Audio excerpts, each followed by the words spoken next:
Hey guys, how's it going? So we're back here at our Wynnum lift and building under today. We got the block layers on site, we got our carpenters on site, plumber, Sparky. This one is absolutely flying along. So come with me, I'll give you a quick walkthrough. So it really pays to have schedules on your projects because it just means you can lock things in, let all your trade suppliers know, and it's why we can get through our job so well and so organised. I've just finished a big site meeting this morning, 2.5 hour meeting.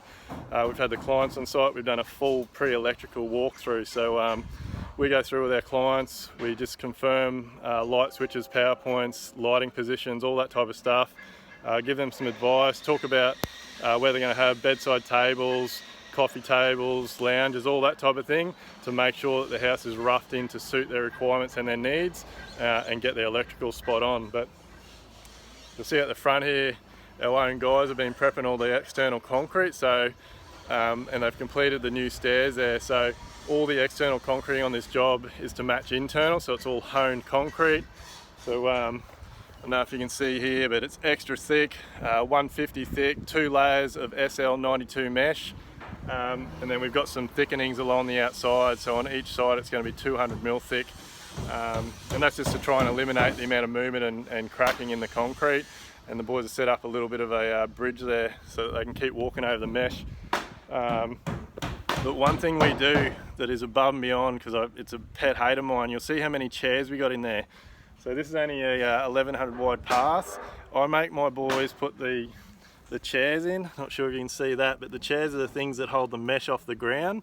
So we've got because it's 2 layers of mesh, we've got small chairs on the bottom and then bigger chairs to hold the second layer.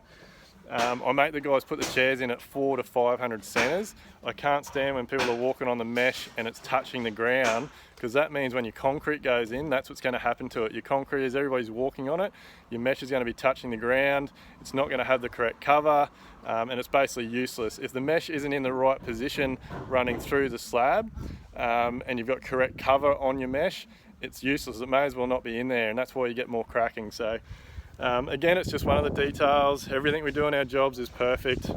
Well, look, we're always learning, put it that way. If there's a better way to do things, we're always looking at better ways, new ways to improve everything we do. So you would have seen in the last video, the boys have been smashing through the cladding. This job's just absolutely flying, and it all comes down to your scheduling. You have to have great schedules. Got our apprentice, young Alex here, smashing it out. So you see up here, we've got the block layers on site today. So we've completed our pool, got our pool there, the boys are starting to do all the boxing. We've got our big wall along the boundary there, and we've got a little 600 wall coming in along the pool terrace area. So the boys are starting to prep all the external patio area around the pool. And like I said, at the front, it's all honed concrete. So this one is actually running along. The coping is honed and down to the waterline, so it's got a full honed edge and all the honed external area around the pool. It's going to look smick. Takes a lot of work setting it up, getting all your skimmer box height right, and we're going to have to put a waterproof barrier between the top of the pool shell and that concrete. We've got Dan and Tommy here from Premium Plumbing. They've done an awesome job. So getting all the plumbing roughed in, all the sewer pipes, all the stack work, all the hot and cold water. So absolutely smashing that out. We've got Damien here from Active Electrical today. He's going through doing all the electrical rough in. So we've just finished our electrical walkthrough with the clients. Been through everything, so now he can get stuck into all the wiring, getting all these plates on the wall. So again, just going through with the clients, getting all the heights right, setting it up the way they want it, makes a huge difference. Got the boys here from Chase Wilson.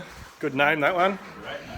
So yeah, look, everything's going really, really well. We've updated our job board over there, so we've got some extra tasks on there for the boys. Young Josh there is getting stuck into it.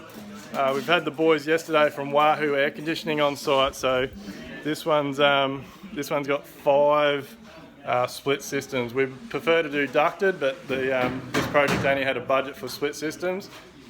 But in saying that, we've still gone through, we've put in the extra effort, and we've put them in good locations. They're not just randomly stuck on the wall anywhere, and they're not going to look out of place.